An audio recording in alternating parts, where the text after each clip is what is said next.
Hey everybody, sorry it took so long today for our first little walk and talk, and probably the only little walk and talk of the day. But if the skyline behind me is any clue, it was pouring out, and believe me, Karma was not happy. She does not like those storms. Now, if you read the title of this, we're going to have a discussion, and I hope nobody here takes any offense. I'm not trying to single anybody out. I love my audience, and I hope that this is going to be kind of like a learning lesson, okay? So, I've been inundated with links, with DMs, with being tagged on Twitter, with a lot of disinfo. And I know that we already got 25 in there in under a minute. Let's hit that thumbs up button. Let's get a lot of people in on this, because I think it's really important. So, one of the things that went around today that was just full-on Johnny nonsense, and that the father of this individual actually had to address, which I think is kind of nuts, is the Connor D. Betts dying in 2014. And the photo that I guess kind of maybe sort of looked like the guy that they were talking about, who also had a sister but was one of 4 siblings with the same name as the person in the recent event. And as soon as I started reading this thing, guys, and I read, first of all, I knew in my heart of hearts that it wasn't some type of conspiracy, that this obviously was somebody with the same name and maybe a similar look. But when you read his obituary, it read nothing like the information that we've been putting out really since this incident had any kind of reporting going on. I mean, none of that information. In fact, he died in a construction accident, he had more siblings, he was in a different state, he had gone to another school, but yet, that very, weird and odd, in my opinion, theory started to spread around. Something else a whole bunch of people have sent me that has zero context and has zero proof of anything is this video that is extremely blurry. It looks like it was taken on a cell phone from 10 years ago or more. It gives zero context, and it starts talking about, oh, that event didn't happen yet. People, get a grip. No one even knows if that's from the day of the El Paso shooting. No one knows what anchor that is. They know it's K-Fox. They know it's a local Fox. I think some people are trying to say in Houston there's no date on it, there's no context, it reveals absolutely nothing, it doesn't let you know that the media is in on some sort of secret, and people are posting it everywhere as some kind of a proof. And I'm like, what is going on here? First of all, we live in an age where enough people have DVR, enough people have access to this type of stuff. You're not going to get something that blurry, that short, and that out of context that has any relevance. And yet, some people simply cannot help themselves and have to start, theorizing this stuff and putting it out there, and it does nobody a great service. Isn't that right, Karma? Karma. Who's it doing a service to? Nobody. Nobody. Because, especially in the El Paso incident right now, there are a lot of questions that I am asking. And as I stated today, and I did a video on, El Paso is to become the focus, and Dayton is going to go by the wayside. And I know a lot of people are going to try to play partisan politics with this, especially with the social media screenshots where this Connor Betts said that he would vote for Elizabeth Warren. But I'm going to say it again, like I've been saying it from the very, very beginning. This guy was mentally ill. He even knew he shouldn't have had guns. We still don't know what psychotropic medications he was on. I'm guaranteeing he was on them. Again, I'm putting it out there. It's a guarantee. I read that entire weird article where a girl identifying as his ex-girlfriend, even though if you actually read the article, you find out that she was just his ex-manipulator, and probably, I'm not blaming her, but one of the factors that this guy wasn't able to keep it together, since he wasn't able to have a normal relationship with a woman, not that that was something that was possible with his obsession of decapitation, death, rape, and killing, which is, again, it's not like everybody didn't know. The Daily Mail got a hold of 3 separate people who were on that rape list back in high school, and none of them were surprised.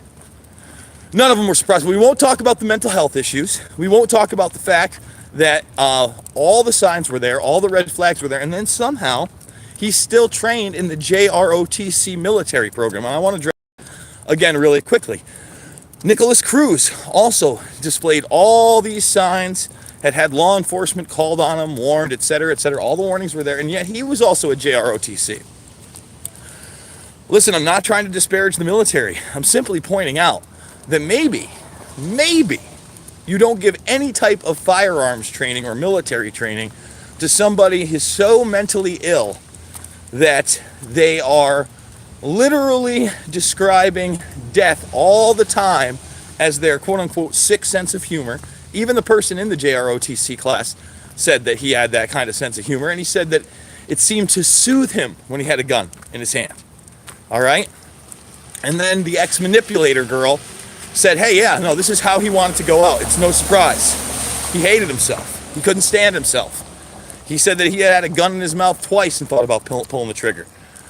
So again, instead of focusing away from politics and on mental health, the media is going to now focus on El Paso, and they're going to focus on the very easily debunkable conspiracy theories that are out there about Dayton that hold no water, to show, again, the instability of a post-truth world.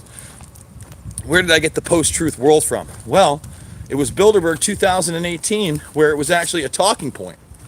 Because it seems like when you have FBI documents out there that state, and then I've still got people trying to tell me that FBI document is fake. My God, get some discernment. Especially when reality hits. There's probably over 100 publications, by the way, that have now picked up that FBI document, the Phoenix FBI field office leak on conspiracy theorists. Probably close to 100 publications. The Atlantic, obviously Yahoo was initially the one. I saw it in the Daily Mail, the Guardian, the Independent, etc., etc. It's out there. No one's refuted it. And it goes right in line with what we're seeing now. So in a post-truth world, if you ask questions and you provide any kind of evidence to the contrary of the establishment narrative, you're a terrorist. You are labeled a domestic terrorist. And that's no longer, a theory. It's not even something that we can debate anymore, even though I've been talking about it since after 9/11, since the Patriot Act, before we were even really in Iraq. That's what got me going.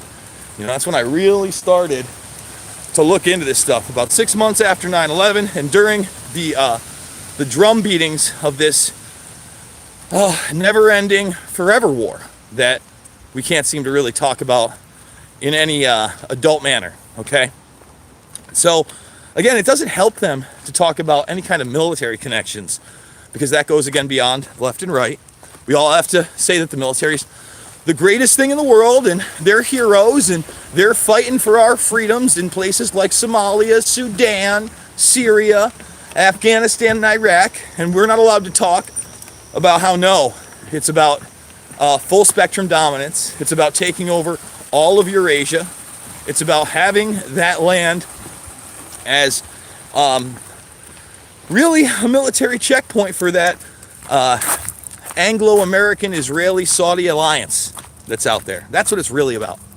Lining the pockets of billionaires and consolidating power while building a police state here at home. I mean, that's what I'm seeing. That's what I've always seen. So, just to go back to it again, guys, remember to have discernment.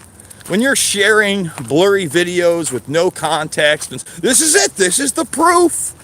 When you're sharing the obituaries of somebody who's a completely different person. I've also seen some drill stuff, and believe me, I'll look at the drill stuff. For instance, one of the things that nobody talked about except for myself and Luke over at WRC, and it was something that I brought to everybody's attention, still not discussed, is that during the Sri Lanka bombings, okay, now this is something that should be looked into. During the Sri Lanka bombings, there was actually a military drill involving United States Marines and other members of the military off the coast of Sri Lanka with officials called Operation Afloat Readiness. Let's repeat that. Operation Afloat Readiness. Now, when something like that happens and it's a military drill and it's overseas and all of a sudden a huge event like multiple bombings go off, okay? And I think I'm talking about the Easter massacre here, okay? Yeah, that needs to be questioned. And nobody in the alternative media, nobody in the mainstream media even brought up Operation Afloat Readiness. It was called Operation Afloat Readiness, and it was clearly some type of a military drill and a huge event happens. That's a question I have. Now, the drills that I saw going on in Ohio were outside of the area. They had more to do with cyber warfare and counter threats. What are you doing, baby? Come on, we're going this way. I know we usually go a different route. She doesn't want to leave. She never wants to leave the park. And again, there's no signs to me that this was some kind of a setup. I've actually heard people say, the police responded too quickly. I'm like, what? Have you never been on a bar strip? They responded amazingly. We should be thankful. This is one of the reasons that, in my opinion, we do need police officers, because crazy does exist. I mean, this guy killed his own sister and shot his best friend trying to kill him in under a minute, taking 9 lives, injuring many others, and wanting to be taken out and death by cop. And he got it. And sometimes, unfortunately, the sick, twisted answers that don't seem to have any clarity to them other than somebody was mentally ill and very sick and did a fucked up thing are out there. You got to deal with them. You know, not everything is a huge conspiracy. That being said, I'm probably going to return tonight with a Jeffrey Epstein Black Book AMA. Look for that a little later this evening. And if you're new to the program, if you enjoyed this walk and talk with Karma and I, a little later than usual. Oh, thank you so much for the super chat. And no, thank you for listening to me, because I do believe it's the truth. This stuff is from the heart. And guys, like I said, subscribe, thumbs up, share with others. And if you can, I also got a GoFundMe. That's how we're doing it big and doing it every day, 3 to 7 times a day. So I'll see you on the flip, and I love you all.